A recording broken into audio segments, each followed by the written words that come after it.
Welcome back. I'm Rochi Roach. Here I am with artist and friend Alicia Rojas. We have known each other for 10 plus years, and I'm really excited to be doing this interview with her.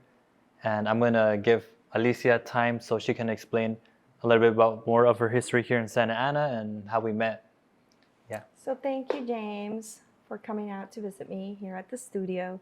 I consider myself a local community artist, and I think when we met was one of the first public art projects that we were trying to get off the ground, which is with Mother Nature and La Coalición.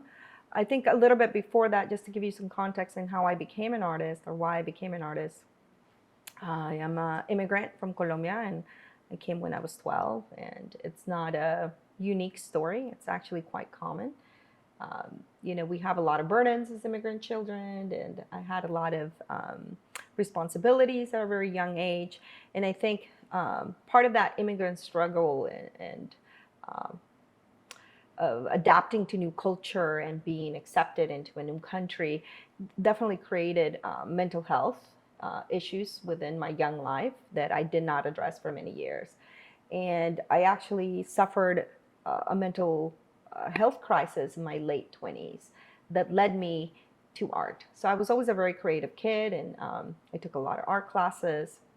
I took photography in junior college and was always, looking into the arts, but I had never really started to paint, And during this process of breakdown, if you will, I started to do self-portraits to kind of communicate how I was feeling. Because I was, the young one in the family who spoke English, who everybody came to for help, and it's like I could not be weak or vulnerable or talk about all these conflicts that were happening. So I started painting to be able to maybe get that out, and there were self-portraits and they were raw and there was a lot of energy in them. There wasn't a lot of self-awareness about being an artist, but it was something that I did that was cathartic, right? And it started my journey as an artist. So I think it was an important moment as an artist. As I said, it was a cathartic moment in my private life that led me to painting, right? And then from there to showing those paintings is a different story, right? So I had been an immigrant in California. My family first migrated to New Jersey when we first moved to Colombia, but we had family here. I had aunts here in Mission Viejo, and we decided to move to Southern California, right? And I landed at my aunt's house, but the second day that we were here, she's like, "Nos vamos pa Santana," right? And it was La Cuatro. It was the second day I was here. And it was the place where your families can come shop and speak Spanish, where you could, try to find a furniture store that would give you credit, where you had some community. So that was my beginning of my community in Santa Ana, was with my mom and my aunts in La Cuatro. So what year was that you arrived here to Santa Ana? 1992. Nice. 1992. And my aunt worked here in Santa Ana too. So she used to take the bus. And, I was undocumented at that time. I am a generation before the Dreamers. So Santa Ana was also known as La Embajada, because en La Cuatro es donde encontrabas tu green card y tu social security. Y me tomaron la foto ahí en La Cuatro, I was like getting my fake green card. That's really cool. And I remember the place where I took the picture. I remember the restaurant where we waited for these things. So it's part of that immigrant story that attaches me so much to La Cuatro, right? And so much to my family and my own immigrant story, to La Cuatro. So I was fascinated by a place in Orange County because, we were living in Mission Viejo, this affluent, suburban, conservative area. And then coming to Santa Ana was like this colorful, warm feeling of our people and Spanish, at least, and ritmo Latino, So I felt very welcomed. So it's a place that we kept coming back to. But we were living with my aunt, right? Because we had a place to stay. So when I, many, many years later after this, when I was challenged by my mental health issues, and I exploded in this cathartic way of painting these self-portraits that were raw, that my family were scared to see, that they didn't understand, that they were, this self-portraits of me crying pretty much over and over again, right? It's like they couldn't reconcile me as the one who learned English, the one that helps them, the one, that they go to. But I was a child during these things, right? So it's not a unique story to me. I think every immigrant child might have very similar stories. So the den now, used to be the Gypsy Den, 30 years ago, or has had on and off an open mic and sort of neutral grounds. And I found myself walking by once with a partner who was a musician and a poet, and he came to do open mic, and I wandered off and ended up in the basement of the Santora and met Joseph Rivera, who was the director and curator of Avant Garden at that time. And he's like, do you art? And do you do art? I was like, well, I do these paintings, but I'm not an artist. Like, I've done these self-portraits. Like, oh, bring him by, So I brought him by the next time, and he's like, we're going to show these. You have to show these. I was like, no. So we put him up on my first art walk. I think that was 2001. God, no. Sorry, 2003 was probably my first art walk. And I came home back then, I had no cell phone, to an answering machine that was blinking, and I play, and it's Joseph. Alicia, you sold your painting. And I was like, no! I was not ready for that, right? I didn't think that was going to happen. I didn't think that I could part from that very personal and emotional painting. But that's my start as an artist, right? It was the first art walk, and actually I sold my first painting, and it was wild, And then through these stories, I met a community in the Santora, Matt Southgate and other people that had galleries at the time, and I started showing at Avant Garden. So now my whole purpose for painting had an audience. So it became more self-aware of like what I'm doing, how I'm painting, how do I grow as an artist, right? And as you know, I was undocumented and before the Dreamers, I didn't really have the support at the time to be able to go to college, and I had to work. And then I was a young mom, right? So as my story continues in Santana, 2010, 2011, we see maybe the potential sale of the Santora.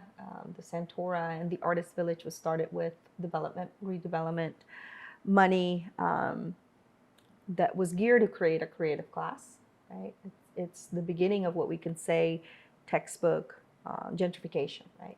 So there is a heavy burden carrying that of what is the story of the Artist Village? What is the story of how it got built?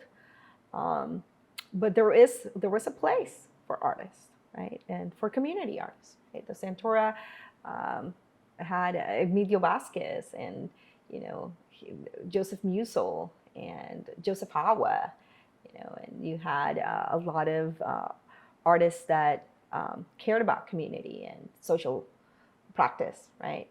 So I thought that's also important in the juxtaposition of talking about gentrification, right? Because there were these open spaces for also brown artists at the time, especially in the Santora. Can you explain a little bit more, since you were here in the 90s, what the difference was in La Cuatro before gentrification and Cuatro now where it got hit hard?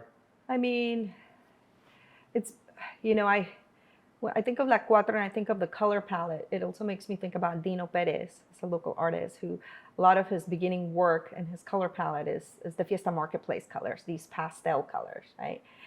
So I remember that, right? I remember La Plaza, I remember the little kiosquito que tenían, you sell your Mexican Aztec and dancing, and el señor también de la tienda católica escapes, my God, his name escapes my memory right now, terrible. But I also remember just a lot more, street vendors, definitely more quinceañera shops. I mean, it was everywhere. I mean, the Santora used to have quinceañera shops in the front as well back in the day, right? So it was definitely a place for a downtown for Orange County families, Latino families to come and do their shopping and plan their quinceañera. So, I mean, it's definitely changed, right? Drastically.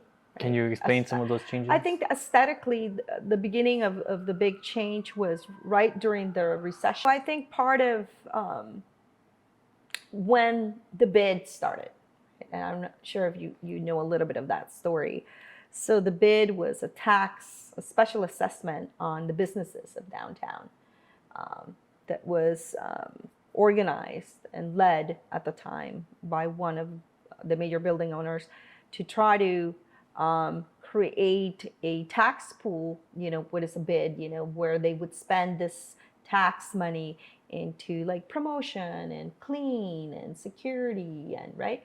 So here is the start of Downtown Inc. Here's the first changes of Art Walk that start happening. It starts being a permitted event. Art Walk was an organic event where artists would just come and and sometimes you also had like people selling Mary Kay, señoras selling Mary Kay. So it wasn't exclusive to like an artist thing. There used to be a drum circle and you could just show up and nobody would say anything and it was just allowed, right? But Downtown Inc. came, the bid passed, the businesses started paying this high tax. They created this nonprofit. Some of the Latino fourth vendors in the beginning were part of the board as well. But as many of us know, that was a catastrophe in the beginning. It was a lot of money, and a lot of money went into these renovations of 4th Street and what it looked like. So this is when the renovations of completely changed, right? Sacaron el carrusel, first big huge sign, right, of change, right? The pastel colors are gone, right? Fiesta Marketplace name gone, right? So the city's now the East End and the West End. So there's a new generation, right, of store owners that are taking place. Some completely had never visited Santana before, and some were Chicanos and who were raised here, who were becoming business owners as well, right? So there was a mix of that that's also happening. So I think that reflects a little bit of the change, just some of the recession also happened during deconstruction. So like, Moya's Bakery, who was right there, like could not survive some of these changes. Like he couldn't get people to walk into his store. So they were forced in a way to not be able to maintain. The recession was really bad. This is the recession that started in 2008, and it went on for many years, till probably 2011, 2012, when the bid was happening, when the construction was happening. So, I mean, I know people are talking a lot about the OC streetcar as like this big gentrification that happened, but this has been happening in my perspective since like 2010, right? The beginning of that bid was the acceleration of the change of La Cuatro. And the struggle later for the 4th Street vendors, the Latino 4th Street vendors to disassemble that, retry to work with it. That's when Raul and Los Señores Arellanes from the furniture store, and they try to break from Downtown Inc. and try to do a whole new organization that was geared more to the Latino businesses. The bid got canceled in that way, so a smaller bid was put into place, so they didn't have to pay as much taxes, and each organization was given 50%, so then they could focus on what they thought was important for 4th Street. So as an artist, you're looking at what's happening in La Cuatro as an immigrant woman who's come to just La Cuatro to also be a patron. You see all these changes, and then being in the Santora, then changes start happening in the Santora. A lot of the artists who had been there start getting these notices that they're being increased rents, like dramatically increases. At the time, you could rent, this was like 2010, a studio in the Santora for $300, $250, even in some of them. They had these leases forever. And all of a sudden, there were increases to like 600, 700, that's like double up what was going on. So I started to have some conversations, and I had heard a rumor that Santora had a contract where artists had to be there, and it had to be reduced rents. And it was always this talk within the building, but nobody could produce the actual documents or the contracts. So I took it upon myself to do a little research and reached out to a couple people in the community that could lead me. So I learned about information requests, freedom of information requests through the city, and I did one. And it took them like 20, 30 days, and then I got the contract. And what did the contract say? The contract had just expired the month before I got it, which was, and that's why the increases started, right? So this is the beginning of that story of me telling you how the Artist Village came to be. Was public money, that came from the state, and they used it to redevelop this place. And the Santora's owner, Mike Hara, got some of those funds to start that building, and so did Memphis, and so did, at the time, Gypsy Den. They got money in order to start this plaza, right? Start this movement, and then inviting artists to moving into the studios of the Santora was also part of it, and bring artists from the city or outside the city. And the contracts was between the city and the developer, saying that the Santora had to have an occupancy of 80% of creatives, had to be occupied mostly by artists, and that the common areas needed to be used for cultural spaces, right? Hence Art Walk. But the contract had expired, and now the building owner, Mike Hara, could increase the rents, sell the building. There is no attachment to public money anymore. And there were breaks, he was supposed to keep the building nice and all that. And I mean, we were the ones painting the building, cleaning the building at the time. It was very slumlord behavior, He didn't need to, right? But I think he saw an opportunity to sell the building because he wanted to continue his vision of that big plaza tower that has still on Broadway Plaza that still is not being built. I got 20, 30 years later of that. So he wanted to sell the Santora to start that project. And I think part of that beginning of the raising of the rents was sounding off of the alarm of like what's to come in that building.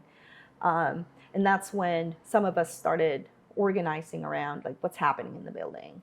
How can we create an arts commission, or how can we create a lobbying body to the city? Because this was all public money, that started it. But now then we have a bid that's managing Art Walk where artists are not, and we weren't invited to be part of that table.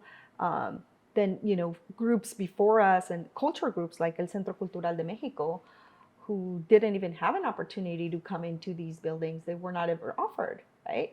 You have a Bowers Museum, who's a city-owned building, who gets $1 million a year from the city, In Grand Central Art Center, where we are today, and I have my studio and I have a residency here, is a partnership also with the city. This is a city-owned space, but this is a partnership with Cal State Fullerton, right?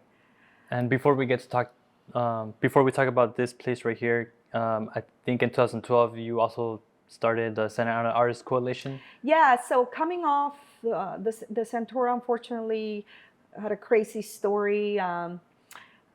We did a lot of advocacy. It was trying to be sold to a church. It didn't happen. But then another developer from Newport Beach came and pretty much gentrified a lot of the artists out.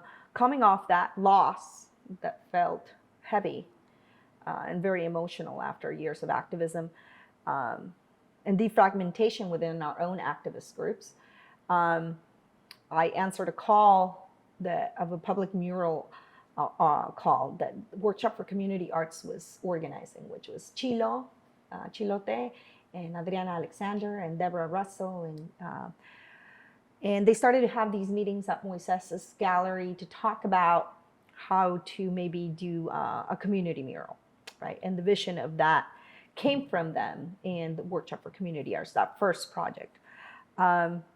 Incidentally enough, the city had a new city manager at the time, And the project was offered a wall, a prominent wall on French and 4th. And we were very excited to get going. And but unfortunately, people within our own community shut that down. People who are not muralists, who said we were not good enough to paint our own walls. Wow. Who said that? ¿Por qué el chisme? Yeah. And then es parte del pasado, ¿no? Continue, pero please. Es parte de la historia that's really important, Yeah. you know? And I think that person became an art commissioner too, which is really interesting in that whole story of, you know, it's a prominent wall, you know, and like, what does that mean? What does it mean to have good art or not good art? Like, what does it mean to be a good muralist or not, right? You have process. I mean, to me, process is what was important. And I think that's what was missed by them. Like the whole process that we were building, the coalitions, the collaborative process, the collaborative vision, our attempt to do something big as local artists, right? And coming off another loss, right? That the city gave us this contract, then canceled it through these rumors and horrible toxicity online and harassment and bullying that it became. The city listened and they didn't want to deal with the drama, and they canceled that contract right before we were supposed to start. So what I loved about like the core group of leadership is that we tried to not let that get in the way, and I reached out, you know, to building owners, and I asked for walls, and I was offered Madre Naturaleza, which also was contentious because it's a Ryan Chase wall. Right? And what do you mean a Ryan Chase wall? Ryan Chase at the time, and continues to be one of, he's a building owner. The Chase family has been, owns, you know, I would say maybe 40-50% of the buildings in downtown. They've been part of Santa Ana for over 100 years as well within their family, right? And here's them driving downtown Inc. And, you know, so there was a lot of talk and about the beginning of gentrification with the family, right? So here is Alicia asking for a wall of the gentrifier, right? At least that wall, right? And the way that we saw it, because we did talk about it, was, you know, which Chase was, you know, willing to sit down and talk about this and open enough to have these conversations about what was going on with artists. And, you know, he offered the wall, and, you know, we told him that he didn't have a say in what the wall design would look like, and that this is a community process, and that there has to be a trust between us, right? And so it did happen that way. You know, he didn't have an input on what the design was going to be, and we didn't get paid. You know, it wasn't a commission. And we saw public art as, you know, the wall might belong to somebody, but the mural belongs to everybody, right?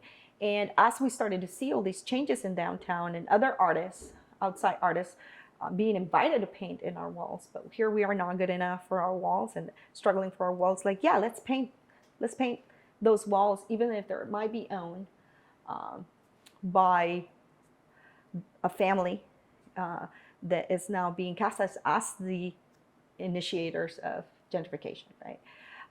We saw it as an opportunity, and also as an anti-gentrification, whether Chase knew or understood that at the time, right?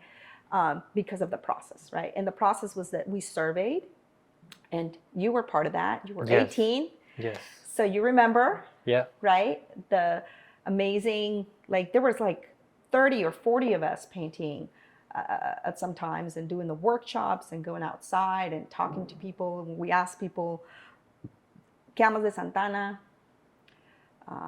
What do you dream of? And if you had a say, what would you like to see on this wall? Right? So those surveys were more conversations between artists and community members. So artists would go back to the drawing board with all these surveys that they would listen to and write down notes, and we would come up with images, right? And here is a little bit of what we try to do. Adriana Sanchez, Alexandra, I believe, led that project with Chilo and us, the visionaries mostly. And because of all the politics and the toxicity that had happened, we decided to form a coalition. And that's when the Santa Ana Community Artists Coalition was born, right? So it was, the leadership at that time was like Laura Montag from the Grain Project, Claudia Lavini came, also Moises Camacho, Chilo, myself, Cecilia Ortiz Fernandez, and we came and organized as one body, and there was an application process to participate as an artist in that project, and that's when we found, Kimberly Duran and Stacy Patino and Elizabeth, and they were chosen as the lead artists of that project. And Moises led a lot of workshops that mentor people through that process. And here's Mother Nature, the first community mural that we did. And Mother Nature is Mother Nature. The vision of the design comes from the input of the community. And what we were hearing also is, because that used to be a flower shop, used to be Maker's Flower Shop, who used to do floats for like the Rose Parade, and the floats would like leave right from Broadway. So there's all these historical things about place. There was also a lot of feedback about how Santana doesn't have enough open parks and air, and also her hair is the wind, Santana winds, and the parrots, and some of that basic imagery that we started to play with, that spoke about what is Santana, or what was amazing to me at the time, because this is the first time I had ever done a project like this, was reading those surveys after and seeing how similar they were, how positive, and sometimes, and that some people were like, I don't know what to say about what I dream of, I've never been asked that question, or I'm not an artist, I don't know what should go on the wall. It's like, yeah, but you walk by it every day. What would you like to see, right? So it was that also of maybe artists becoming more community catalysts, and the community becoming artists. Because not only did the community input the vision of the mural, the community came back to paint the mural with us, right? So you had lead artists, the young women who were given the opportunity to lead a mural and design a mural around these surveys, designed a sketch all together, but it's all a communal process, right? A collaborative process that took place. We try to make it an equal place at the table where nobody was more important than the other person, or your job was not. There is fundraising that was happening. There's food donations that were happening. There was paint donations that were happening. There was social media stuff that was happening. So everybody contributed in their strength and in their ways, So it's a mural that's owned by the community. Right, and you guys did many murals as the Santa Ana Artists Coalition. You remember that you were 18. You came, I think, that first week when we primed the wall. And you were in some of the workshops too, right? I don't remember. I think I was there during the sketching days. I don't remember. 18? Yeah, I think it was 18. So young, James. I just don't remember. It's kind of blurry right now, but what evolved from the Santa Ana Artists Coalition for you? So after that, we did another project, which we got our first big grant through the city for the Viva Santana mural, which you were also a part of. Where's that one located? The alley. The alley. Okay. The alley mural, where you did the palotero images, right? Yeah. And from your sketch, we took that, even though you had done something before, and something happened aesthetically in one of the meetings or something where it was decided or voted that we needed to change the image. But I still have those sketches, but one day I hope to have a retrospective of that, and so everybody could see that process. I have all the sketches of all the workshops that we did and the surveys, and I have your sketches del paletero que se hizo ahí, dice James Rocha. Nice. And all that. So a little bit of that process as a collaborative artist that participated. We did that. Then we did some projects with Love Santa Ana. We did murals in Townsend and Myrtle for another community project. We did a senior center in Torrance as well, where we had seniors participate in the process. And then, all that work led me to do the Poderosas mural really in 2020, which is another collaborative process that I did with Camilo Romero, who is part of Regeneración Colombia, and he reached out to me via email, or I think Facebook, saying like, oh, they're looking for a muralist. He was looking for a muralist, and it's his mother's house that he wanted a mural on, in that corner of Baker Street and Harbor, which is also has a very interesting story of placement, Costa Mesa, on working class families and not. So the wall is actually facing the side of Baker Street where there's most immigrant families and apartments and a bus stop.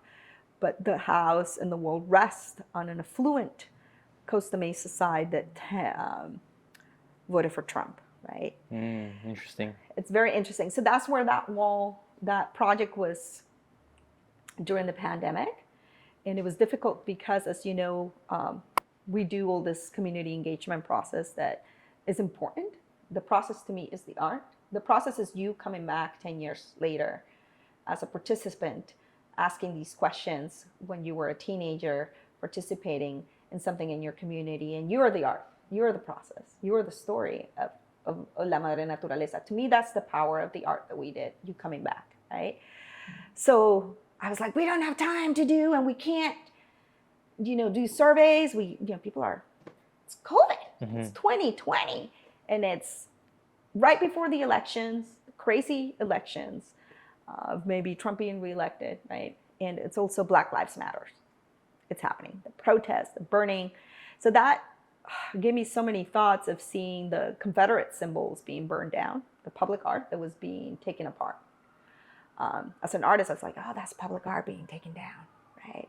It doesn't speak to America anymore. It doesn't tell the whole story, or it's maybe highlighting, like maybe it belongs in a museum, not in a public. So all that conversation of what public art means, right? And the input and who it belongs to, and like whose wall is it really, That's our wall now, That's a good point. Because we took that, whether it's owned by somebody else or not, it's that, I think that aspect of like somebody's walking by every day. It's a public wall, it's public art sitting on a private wall.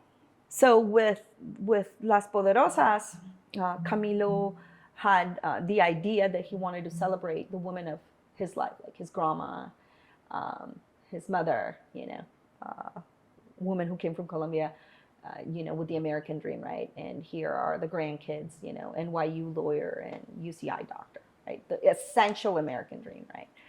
And he also had these beautiful connections with Frances Munoz, which is the first judge, Mexican-American judge that got appointed in California by Jerry Brown. And she dealt with a lot of harassment and racism with her appointment. But she was 90 now, and it was time to maybe tell those stories, right? Put these brown women on the wall, right? So Dolores Huerta was chosen as well as Modesta Avila. So I brought in the idea of putting Modesta on a wall as well, along with Silvia Mendez, and Silvia Mendez obviously is known by some of us, but not a lot of us, and maybe not the younger generation of thinking of desegregation in this country. It was the first desegregation case in this country in Orange County, a girl from Santana, right, a brown girl. So having these women on the wall was a statement during 2020, during Black Lives Matters, during the burning of this Confederacy, during the election before Trump, right? All these things that were being talked about, immigrants. But I wanted it to be something really positive and really uniting. And so I assembled an all-woman group, muralist group, con Adriana Martinez, Marina Aguilera, Bri, who's all been part of the coalition, Jenny Bernal, God, I hope I'm not forgetting anybody right now, so I apologize if I do. And then Jenny Lynn was doing documenting and filming, and I did the illustrations on Illustrator and Procreate, and had them printed on metal sheets, because I kind of wanted that to keep adding women and exhibiting them throughout California, or like having them in removable walls, and like a public art exhibit.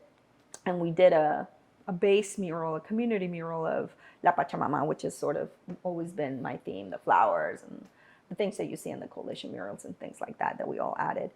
So that was an important project.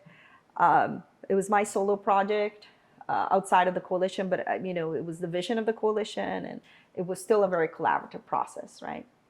And it was a collaborative process with the family and with Camilo Romero, and we did a little coloring book. He wrote some poetry about it.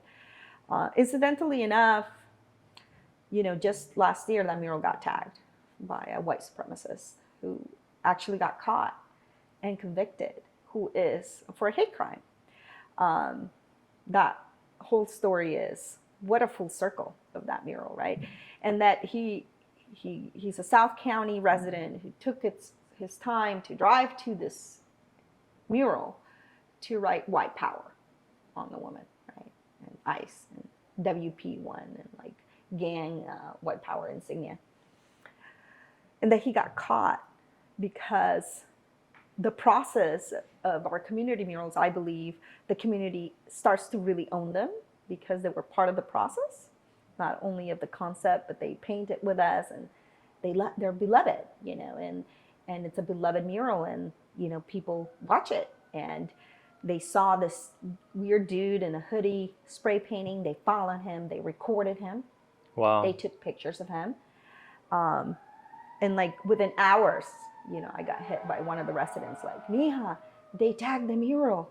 What are we gonna do?" And the lady of the house sends me the pictures, and I don't think she had really read what it said. So I picked up the phone and said, "Isabel, do you know what it says?" It's like, "No." It's like, so I explained to her the cost of the tagging was a little bit more than normal tagging, right? So she got really scared, right? We're targeted with brown women in this house. I don't want this mural. So the whole conversation of like, this is too much notoriety. This is why maybe I was apprehensive of being on a wall. Like, we don't belong on a wall, like too much. Now we're being targeted, and there was a beautiful thing that happened throughout that process, because after a while, they understood they had to be on that wall. Put us back on the wall. Restore the mural. It's important, right? So themselves seeing themselves as American and belonging on that wall was a beautiful, beautiful end to that story. And that stems this project. But before we talk about this project, I had the residency here at Grand Central. Okay, please talk about that. How long have you been here, and how long is your stay? So I was offered a residency through Grand Central Arts Center by the curator, John Spiak, in 2021. And, I've had a relationship within the community for a long time, and being an activist and an artist, I had made different conversations with John throughout the years, and I had this project, and he's been extremely supportive, and I mean, I can't thank him enough for the opportunity, which also feels like privilege, that I work for, but there's also like, oh my God, I got this amazing opportunity to be part of Grand Central at the moment as a resident artist, and what that entailed for me and my career point and my transition as a full-time artist at that moment. So the opportunity came through conversation of, ideas that I had about, I've been doing all this community work, right, for 10 years, collaborative processes, community murals, collaborations. And if we go back a little bit to my story, I started with healing and these very intimate self-portraits, right, where I was talking about myself and my very personal story. I think the power of showing that was understanding that while I share my very personal story of mental health and challenges and depression and anxiety, and is that other people feel like you. And it shows like, oh, you're not alone in this thing, and it speaks to other people. But that was very personal work, and I was craving to do something again. I was craving to do something individual and solo and sort of another self-portrait, but challenge myself as an artist and this transition. And that's when I was having these conversations with John, and he invited me to be a resident artist. And I was afforded the Andy Warhol grant for that process, and I'm still here. It's been a couple of years, which is so great, the residency, because it was more about time and space, the privilege of time and space for me to be able to develop these projects with funding, right? And the resource of space, and connections of the university. So that was really powerful, and that's when I did my bee project, or honey in the mouth, miel en la boca, which was my first sculpting process and work that I collaborated with the bees. Like, I had 8 hives at my backyard here in Santana, and I made these sculptures with the bees. You also traveled, right? Yeah. Where So to? thanks to the residency and the support, I was able to go back to Colombia, and which I hadn't been, only once, because of my own immigrant story, and I was able to reconnect as an artist too, and be there for like 4 months, and ask myself questions like, what would it have been like if I lived here? Would I be still the same person, and be among my culture and my family and our food, and get so connected to that green, that nature, that wetness, ese olor mojado, el río, and I got to meet this amazing beekeeper who, Don Oscar, and I love him. It's just so many stories. I've traveled now twice, but the first time he's in San Agustin, Colombia, which is in the south. It's also ancestral lands, actually, in that area, and it's where the Rio Magdalena, which is Rio Yuba, is our most important river, and it travels through central, Colombia. But that's the beginning of the river, el estrecho, que le llaman. Y Don Oscar has his beehives in the edge of the Andes Mountains, and you have to hike down there and hike up out of there. And when I met him, the first time I got totally suited up, but then there's also a hike, because you're in the mountains with this raw beekeeper, and he's like con machete taking down the thing so I can walk, and you're gonna be okay, We get there, and he's talking to the bees and showing me this amazing space, and I asked Don Oscar, why do you have your bees here? Why are they so far? And he's like, they need something pretty to look at, because you see the edge of the river, right? And this amazing view. And we went back to his home, which is a very tiny home, and has a little storefront, and he has all his bee products, his honey, and then he had this block of bee wax that was just beautiful and golden, and it's look at this is pure bee wax. And I just took, lo hizo un molde como like a cylinder, and I took it, and I'm like, I can sculpt from this. This is interesting. So the first idea of sculpting came from that moment. Maybe I should use bee wax in my project of how I'm going to try to tell the story, because the story that I was trying to tell with this project was forced migration journeys, because I had read 2 incredible things back to back. One, 3 million bees died in the hangar of a Delta airplane. They were going, I believe, if I remember right, from California to Alaska, and there was a stop, and the plane got delayed, and they were left in the plane, and they died without oxygen. And it made me question all these things, why are bees being made to fly and travel? What are we talking about? Agriculture and GMOs and, forced pollination, right? Because the local pollinators have been ravished by climate change, pesticides, and these colonies keep our agriculture alive, And sometimes they don't survive it because of the GMOs and the pesticides, because they're still pollinating on these things that has pesticides and GMOs, right? But without that pollination, there's no food, right? So here is beekeepers as a business, packing them up and shipping them out to these agricultural spaces, and they're forgotten.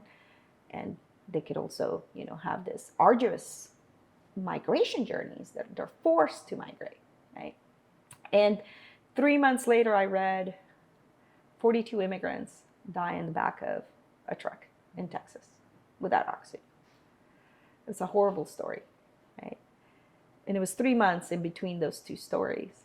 And it made me think about those immigrants and the lack of oxygen. And why were they coming? We talk about migration of Central America and South America at the time, especially Mexico and Central America. We have a lot of, farm workers who are undocumented, who are coming here to work the land, right? And they're forced to migrate from these countries due to some of American policies, or NAFTA, GMOs, and not being able to work their own lands, right? So here they're working these lands to feed us. They're forced to migrate in these crazy immigration journeys because they can't just come to work and leave, right?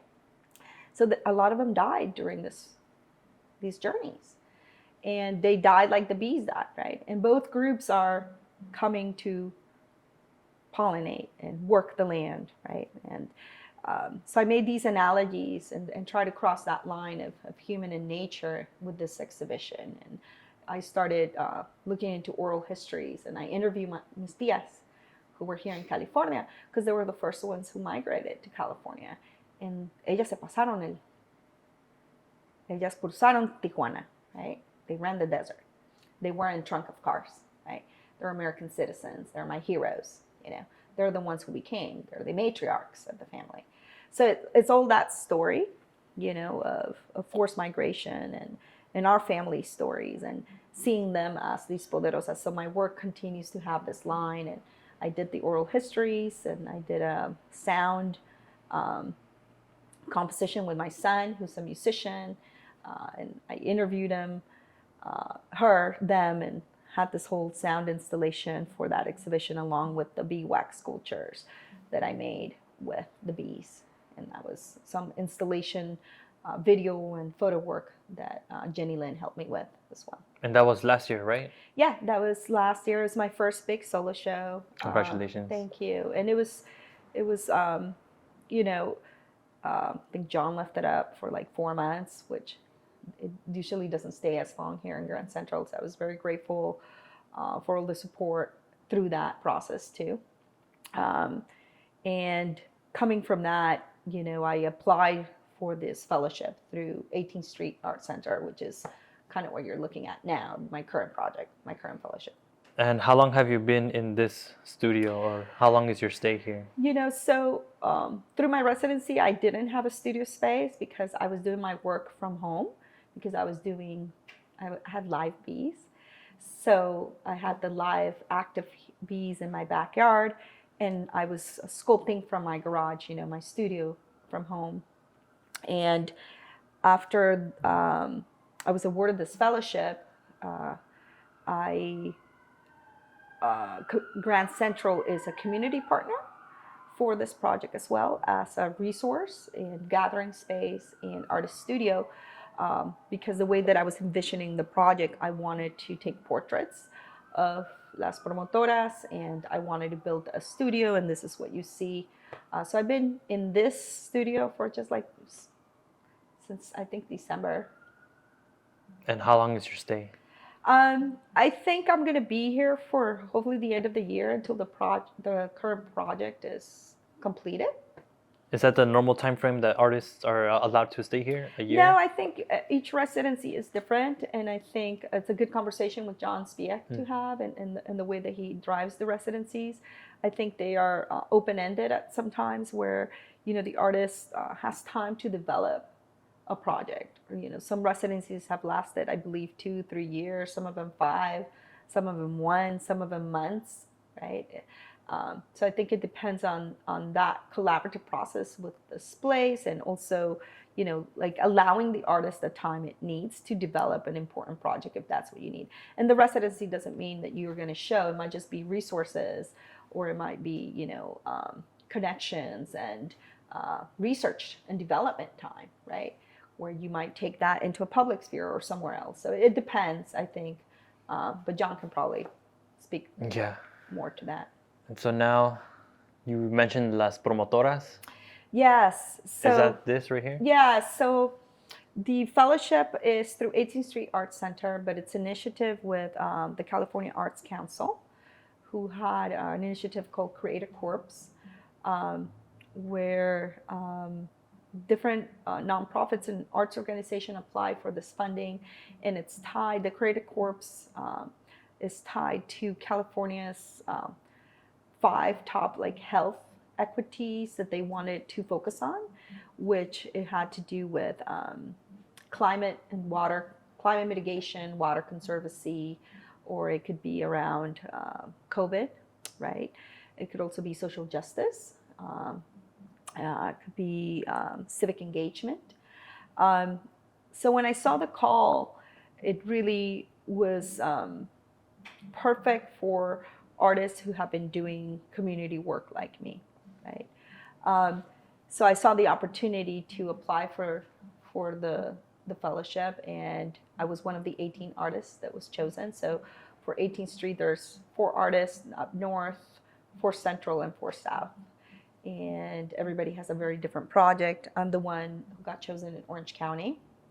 So I'm very honored to try to represent, Santa Ana in some way. And that's, this project came from me volunteering at Latino Health Access during COVID.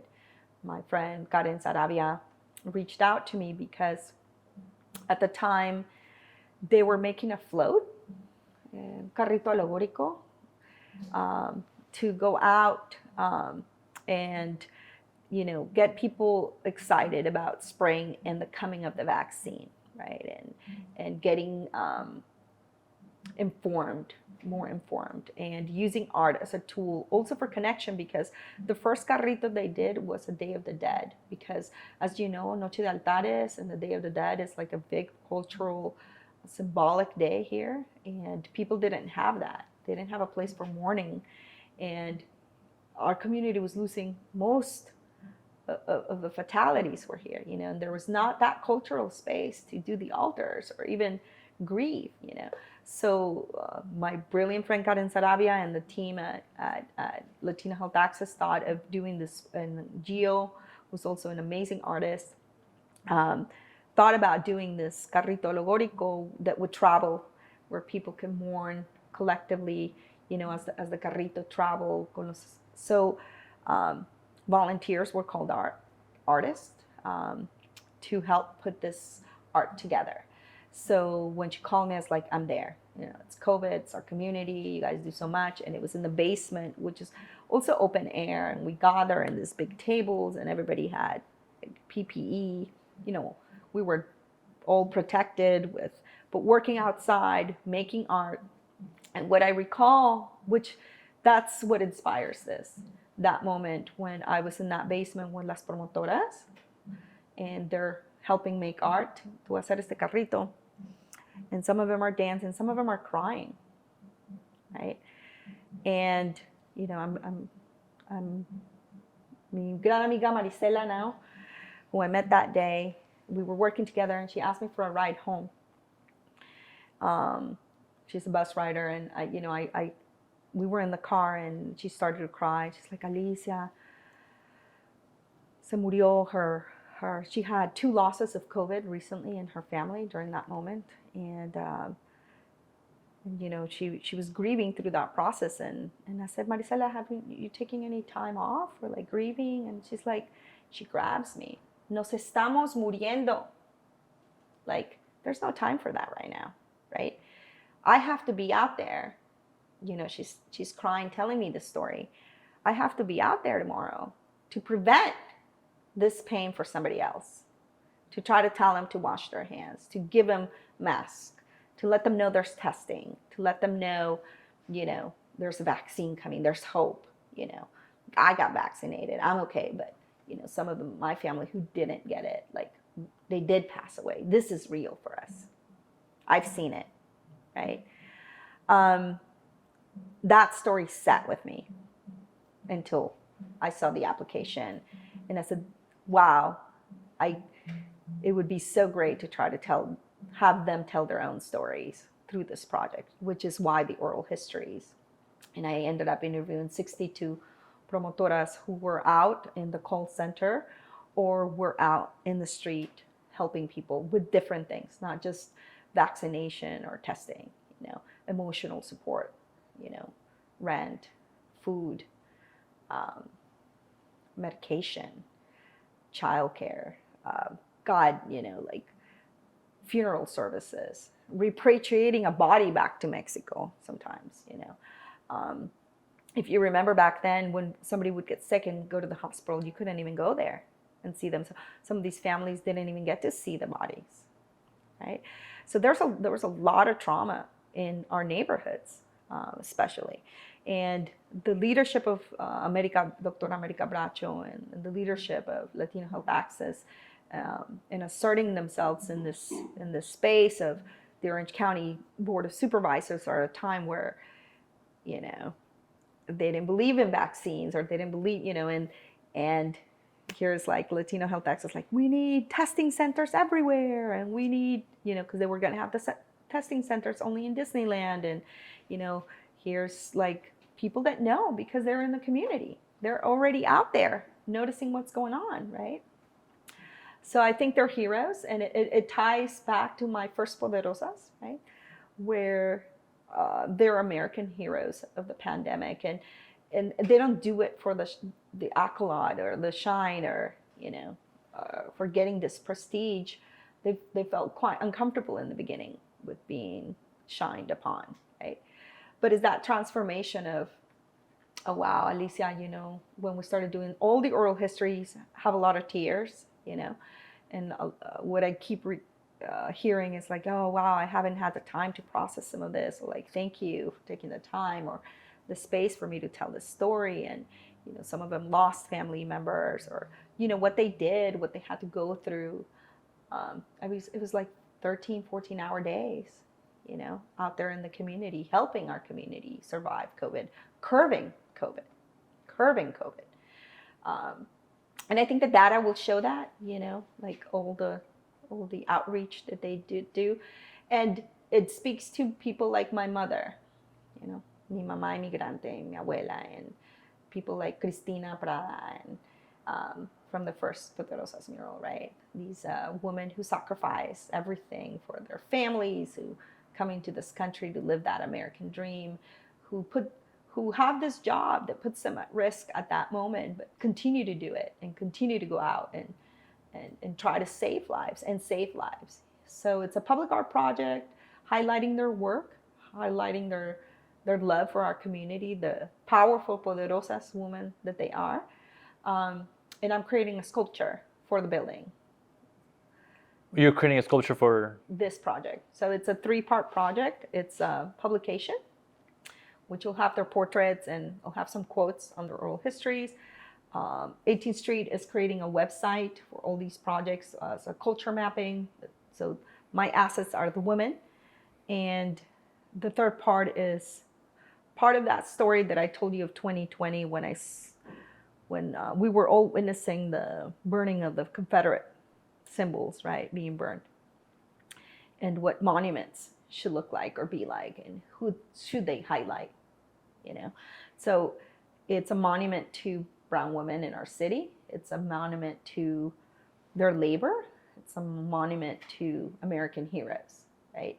And it's not a literal sculpture of a woman, but I can't reveal the sculpture yet. You have to come to the unveiling. Yes, I will be there. And so you invite your guests here to your studio to be photographed with these flowers right here? Yeah, so the first part of the project is we did the oral histories. So I did the interviews of the oral histories at the Latino Health Access building. They're about an hour each, they will be online. So if you wanted to listen to one of their stories, you could. That was the first process. And the second phase of it was the portraits, where I built the flower set that you see here, inspired also by that float that we made of flowers, but also by the analogy of the hive and them being the working bees, and this beautiful matriarchy of them supporting and pollinating and knowing their role, and not deviating from that to support this hive and maintain us. And I feel like they're the bees in the garden, so I made these out of papel mache. Yeah. My mother used to make them small, so I wanted to make them really big, and it was really fun. And get them into a place where they're surrounded by La Pachamama and nature and the healing aspects of all that as well. So I brought, it was like 3 weeks worth of the photo shoot. So I had like a session of like 6 women a day. There were 62. So it took some time to go through all the portraits. And now the portraits are done. And now I'm in the editing stages of all the material, the oral histories, the pictures, and have a designer, local graphic designer, Matt Vargas, who's going to be designing the publication, and doing the website and all that. And then I'm focusing on the sculpture, which I'm not building here. I have a manufacturer in LA that I'm working with. Nice. Yeah. So is this the only project you're working in this space? Right now, yes. And I mean, the coalition continues, and Roger is now the art director of the coalition, Roger Reyes. He actually just landed a residency here too. He's my neighbor over there. Nice. He just announced that he's very happy of that. He had that amazing show at Crear, and that beautiful mural right next to Mother Nature. So with him, we have been leading the restorations of Sergio Cadiz murals with the Santa Ana School District. So it's work that we're still doing. But in this space, I've been focusing on the fellowship. Very nice. Alicia, I think I've learned more about you in this interview than I did about you than all the time we've spent together. I think a lot of the time that we spent together was just painting, right by each other. But this was a really nice conversation or hearing your story. And is there anything else you would like the audience to know about you? No, I am proud of you. And I am excited to see you continue make art from that 18-year-old that first showed up to volunteer. And that somehow you've been part of all our murals still. You came to all those, I think even the one that we did for commission, which we don't do that very often, where we did the cactus and I was there for a few hours. And the sunflowers. And when I say that you're part of that art process and that story, it's really meaningful, to me. You coming back to grab these stories, and congratulations for that. And I hope you continue. I think there's a lot of beautiful stories in this community. There's a lot of artist stories that are important to preserve, that moment in time and that history. So thank you for coming by. Yes. And one last thing, if there's anyone that's watching this video that wants to connect with you, how can they do that? Yeah, you can go to my Instagram, Alicita Rojas is the handle. You can message me through there. You can also visit my website. It's alicia-rojas.com. I have a contact page, and my email is also there, where you can reach out or come by to Grand Central, knock on the window and say, "Hi, Ali." Yeah. I'll be glad to welcome you in. Nice. And so is this place open during the art walks, or when is this place open? Yeah, so Grand Central is open daily from I think 11 to 5, except on Mondays. So you could see the exhibitions that are going on. There's 3 exhibitions always going on in different rooms. So right now, Hings Lim has a beautiful exhibition about Chinatown. So our coalition painted that first thing about Chinatown ever in downtown, which is that picture that we did. And they're open for art walk, just like all the other galleries, right? First Saturday of the month, it's the big show. Everybody comes out. Sometimes, these artist studios are open if the artist is here and wants to invite people. If not, it's reserved for other days. Yes. Thank you, Alicia. It was very nice talking to you again. And you're watching Rochi Roach TV. Peace.